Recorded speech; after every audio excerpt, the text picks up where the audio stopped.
Hello friends, welcome in BW campus. आपका हार्दिक स्वागत और अभिनंदन है। प्यारे बच्चों, यहाँ पर आज हम पॉलिटी का बहुत ही महत्वपूर्ण लेक्चर देखने जा रहे हैं, जिसमें हम बात करेंगे state MPs, MLAs and members of the legislative council, राज्यों के सांसद, विधायक और विधान परिषद के सदस्य। साथ ही साथ इस पीडीएफ में हम और क्या डिस्कस करने वाले हैं, question and motion in parliament, संसद में प्रश्न और प्रस्ताव के बारे में भी चर्चा करेंगे कि किस तरीके से संसद में हमारे प्रश्न उठते हैं और प्रस्ताव रखा जाता है, क्या प्रक्रिया होती है, इसको भी हम देखेंगे। ठीक है, तो चलिए हम शुरू करते हैं। और शुरू करने से पहले मैं आपको बता देता हूँ, ये जो लेक्चर की पीडीएफ है हिंदी इंग्लिश दोनों भाषाओं में है। ये आपको बीडब्ल्यू कैंपस के ऑफिशियल ऐप बीडब्ल्यू कैंपस पे मिल जाएगा, जो कि प्ले स्टोर पे अवेलेबल है। वहां से जाके ले लें, वहां पूरा सीक्वेंस तरीके से वीडियो एंड पीडीएफ को मैनेज करके रखा गया है। साथ ही साथ ये टेलीग्राम चैनल बीडब्ल्यू कैंपस पे भी अवेलेबल है, तो इसको पीडीएफ को लेना ना भूलें।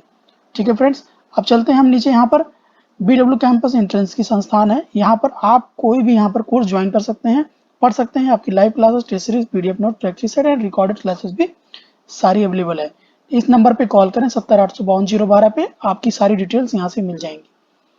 शुरू करते हैं। लोकसभा सांसदों, राज्यसभा सांसदों, विधानसभा और विधान परिषद के सदस्यों की सूची। तो यहाँ पर आप देख रहे हैं यूपी, उत्तर प्रदेश में लोकसभा सांसद कितने हैं? 80 हैं, 80। राज्यसभा सांसद कितने हैं? 31 हैं। और विधायक कितने हैं? 404। और विधान परिषद के सदस्य कितने हैं? 100। याद रखिएगा, मैंने आपने हमेशा से लेक्चर्स में ही बताया है कि यूपी क्या है, हमेशा से एक सेंटर पावर रही है। याद रखिए, दिल्ली में कोई भी बनेगा, बैठेगा, इसका सबसे ज्यादा निर्णय कौन करता है? प्रदेश, वो है उत्तर प्रदेश। ऐसा क्यों संभव है? क्योंकि देखिए लोकसभा की सीटें कितनी है? 80 सीटें हैं।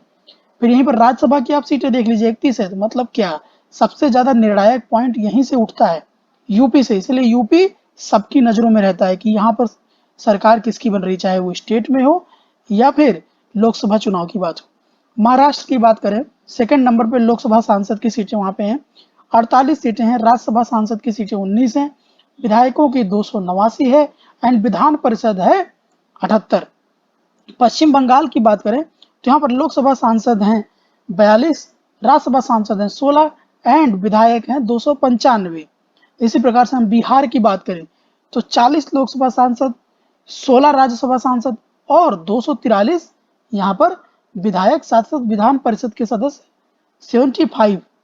तमिलनाडु की बात करें तो 39 संख्या में यहाँ लोकसभा सांसद होते हैं एंड राज्यसभा सांसद 18 हैं एंड 235 यहाँ पर विधायक हैं। मध्य प्रदेश में 29 लोकसभा सांसद, 11 राज्यसभा सांसद एंड 231 विधायक। उसी प्रकार से कर्नाटका में 28 लोकसभा सांसद, राज्यसभा सांसद 12 और विधायक 225। तो देखिए पूरी लिस्ट आपके सामने है। साथ ही साथ कर्नाटक में विधान परिषद भी है, तो यहाँ पर विधान परिषद की सीट कितनी है? 75। ठीक है, चलिए अब यहाँ पर देखिए, आप लोगों ने क्लियरली देख लिया है लिस्ट में, गुजरात, राजस्थान, आंध्र प्रदेश, ओडिशा, केरल, तेलंगाना, असम, झारखंड, पंजाब, छत्तीसगढ़, हरियाणा, जम्मू कश्मीर। याद रखिएगा, आप तो एक तरीके से यूटी बन चुकी है, तो इसको लेकर अभी इस चीज को ना आप साइड कर दीजिए। ठीक है, जम्मू कश्मीर वाले केस में इस चीज को फिलहाल के लिए थोड़ा सा साइड कर दीजिए। ठीक, जब तक यहाँ पर चुनाव की अग्रिम घोषणा ना हो जाए। उत्तराखंड, हिमाचल प्रदेश, अरुणाचल प्रदेश, गोवा, मणिपुर, मेघालय, त्रिपुरा, मिजोरम, नागालैंड, सिक्किम। इसके बाद आप देखेंगे यूटीज की बात हो रही है, यूनियन टेरिटरीज की बात हो रही थी। हमारे कितने 8 यूनियन टेरिटरीज हैं, जिसमें दिल्ली है, पुडुचेरी है, अंडमान एंड निकोबर है, चंडीगढ़ है, दादर और नगर हवेली है, दमन दीव, लक्षद्वीप। ठीक है, ये सारी चीजें हैं। अब यहाँ पर आपने सब कुछ देखा अच्छे तरीके से, यूटीज के बारे में भी डिस्कशन हो गया। तो एक चीज याद रखिए, भारत में कुल कितनी लोकसभा यहाँ पर सीटें आपको यहाँ पर दिख रही हैं प्यारे बच्चों? 545। अब याद रखिएगा एक चीज इसमें, जिनमें स्टार लगा था, ठीक है, जिनमें स्टार लगा था उसके बारे में बता देना है। राज्यों में राज्यपाल द्वारा मनोनीत एंग्लो इंडियन समुदाय से एक विधायक। ठीक है, एंग्लो इंडियन, ये टर्म आप याद रखिएगा। इस टर्म के बारे में विशेष चर्चा की जाएगी आने वाली वीडियो में, एंग्लो इंडियन। अब यहाँ पर देखिए इस पीडीएफ में भारतीय सांसदों तथा विधायकों से संबंधित अनुच्छेद, बहुत इंपॉर्टेंट आर्टिकल्स है। जो मुझे लगा आप लोग को देना चाहिए। अनुच्छेद 80, अनुच्छेद 80 क्या कहता है? राज्यसभा के अधिकतम सदस्यों की संख्या कितनी होनी चाहिए? 250 निर्धारित है। वहीं पर 250 में से 12 सदस्य राष्ट्रपति द्वारा नाम निर्देशित और 238 सदस्य राज्यों और संघ राज्य क्षेत्रों के प्रतिनिधि होते हैं। राष्ट्रपति द्वारा नाम निर्देशित किए जाने वाले ऐसे व्यक्ति होंगे जिन्हें साहित्य, विज्ञान, कला और समाज सेवा में विशेष ज्ञान या व्यवहारिक अनुभव हो।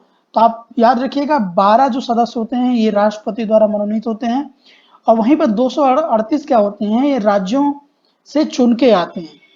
ठीक, वहीं पर हम बात करते हैं अनुच्छेद 81 में क्या प्रावधान है? लोकसभा के अधिकतम सदस्यों की संख्या कितनी है? 552 निर्धारित है कि मतलब लोकसभा के अधिकतम सदस्य कितने हो सकते हैं? 552 हो सकते हैं, जिनमें 552 में से 530 राज्यों के प्रतिनिधि होंगे और 20 सदस्यों से अनाधिक संख्या राज्य क्षेत्रों के प्रतिनिधि होंगे। चलिए अब हम बात करते हैं अनुच्छेद 331 के। अनुच्छेद 331 आपका क्या कहता है? आर्टिकल 331 की बात हो रही है। 2 से अनधिक एंग्लो भारतीय समुदाय के सदस्य राष्ट्रपति द्वारा लोकसभा में नाम निर्देशित यदि उनकी राय में समुदाय का प्रतिनिधित्व पर्याप्त नहीं है। तो यहाँ भाई अनुच्छेद 31 में 2 एंग्लो इंडियंस आ गए। अनुच्छेद 170 में क्या कहता है? प्रत्येक राज्य की विधानसभा 500 से अनाधिक और 60 से अन्योन सदस्यों से बनेगी। बहुत ही महत्वपूर्ण ये बात कही गई है। अनुच्छेद 171 में क्या चीज कही गई है? विधान परिषद के सदस्यों की संख्या उस राज्य की विधानसभा के कुल सदस्यों की संख्या के 1/3 से अधिक नहीं होगी। याद रखिएगा ये टर्म, विधान परिषद के सदस्यों की संख्या उस राज्य के विधानसभा के कुल सदस्यों की संख्या के 1/3 से अधिक नहीं होनी चाहिए। 1/3 से अधिक नहीं होनी चाहिए इसका मतलब क्या? अगर आप ये मान लें कि यहाँ पर हमारे यहाँ पर आपके सांसदों की संख्या है 120, यहाँ पर विधायकों की संख्या है 120, तो विधान परिषद में संख्या कितनी होनी चाहिए? विधान परिषद में संख्या मैक्स टू मैक्स 40 होनी चाहिए। ठीक है, अब यहीं पर याद एक और चीज आप याद देख लीजिए, किसी भी राज्य की विधानसभा के सदस्यों की संख्या 40 से कम नहीं होगी। ये भी बात स्पष्ट कर दी गई है कि राज्यों की विधान परिषद जहां भी होगी वहां पर 40 से कम संख्या नहीं होगी। तो अब आप कहेंगे सर ये तो सारे राज्यों पे लागू नहीं होगा, इसीलिए बहुत से राज्यों में विधान परिषद नहीं है क्योंकि ये मिनिमम 40 संख्या जो कि राज्य की विधान परिषद में जानी चाहिए वो फुलफिल नहीं कर पाते। ठीक, और जहां ये चीज फुलफिल है जैसे यूपी जैसे राज्य तो वहां पर विधान परिषद है। चलिए अनुच्छेद 333 की बात करते हैं। एक एंग्लो भारतीय समुदाय का सदस्य राज्यपाल द्वारा विधानसभा में नाम निर्देशित यदि उनकी राय में समुदाय का प्रतिनिधित्व पर्याप्त नहीं है। ठीक है, तो यहां पर भी एक क्लॉज है कि अगर प्रतिनिधित्व पर्याप्त नहीं है तो जाकर एक को यहां पर राज्यपाल द्वारा चुना जा सकता है विधानसभा में। ठीक है, चलिए चौथी अनुसूची हम देखते हैं। राज्यसभा की सीटों का राज्यों और संघ क्षेत्रों में आवंटन चौथी अनुसूची में दिया गया है। चौथी अनुसूची में क्या दिया गया है? अपनी फोर्थ शेड्यूल, राज्यसभा की सीटों का राज्यों और संघ क्षेत्रों में आवंटन चौथी अनुसूची में दिया गया है। तो यहाँ जितनी चीजें मैंने आपको बताई ये हमारे सांसदों से जुड़ी चीजें थी, विधायकों से जुड़ी तथ्य थे जिनके अनुच्छेद के अंतर्गत इनके चीजें आती हैं कि क्या क्या चीजें किसमें मिलती हैं।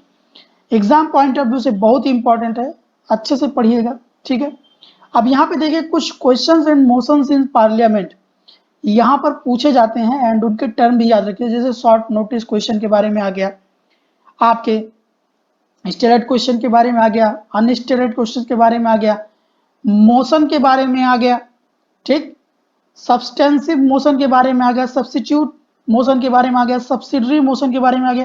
तो ये सारी चीजें क्या होती हैं, ये सारी चीजें मैंने यहाँ पर पर्टिकुलर लिख दी हैं। ये जो एक टर्म है ना सब्सिडरी मोशन, मोशन, हाँ सब्स्टिट्यूट मोशन, इसको याद कर लेना क्योंकि जब आप एलएलबी या फिर क्लैट और फिर आप यहाँ पर बीके एलएलबी की बात करें तो ये सारी चीजें आपको पता होना जरूरी है।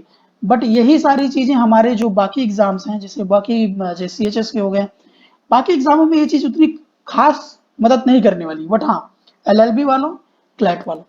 क्लियरली मैं आप सबके लिए कह देता हूं कि इसको पढ़ लीजिएगा, ठीक है। यहां से 1 से 2 क्वेश्चन तो आपके बनने ही बनने हैं इन सारी चीजों से। और जैसा कि मैंने ऊपर दिखाया आपको, जस्ट उसकी इंग्लिश की हिंदी भी नीचे रखी हुई है, तो जिस किसी को भी नहीं समझ में आएगा वो इस चीज को यहां से देख लेगा। और याद रखिएगा, मोशन की हिंदी प्रस्ताव होती है बेटा, ठीक है। मोशन मतलब प्रस्ताव, ठीक। अपने संसद में प्रस्ताव लाना होता है तो मोशन उसी को कहते हैं।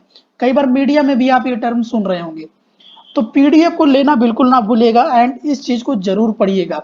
कोई भी चीज अगर डिटेल में आपको जाननी है, नहीं समझ में आ रही है, तो कमेंट सेक्शन में जरूर बोल दीजिएगा, जिस पर मैं पर्टिकुलर एक वीडियो बनाकर उसकी डिटेलिंग कर दूंगा। अब यहाँ पर मैंने बहुत सारे टर्म्स को यहाँ पर आपको समझा दिया है। अब आने वाले जो लेक्चर्स होंगे वो और भी ज्यादा कॉन्क्रीट होंगे और भी ज्यादा डीप चले जाएंगे। तो जितनी भी मोटी मोटी चीजें थी इंडियन कॉन्स्टिट्यूशन से जुड़ी, वो सारी मैंने यहाँ पर आप लोग को दे दी है। तो पढ़ना बिल्कुल ना भूलिएगा अच्छे से। कोई भी दिक्कत हो, समस्या हो, कोर्स ज्वाइन करना है, 70 852 012 पे कॉल करिए। All the very best for upcoming examination and always never give up.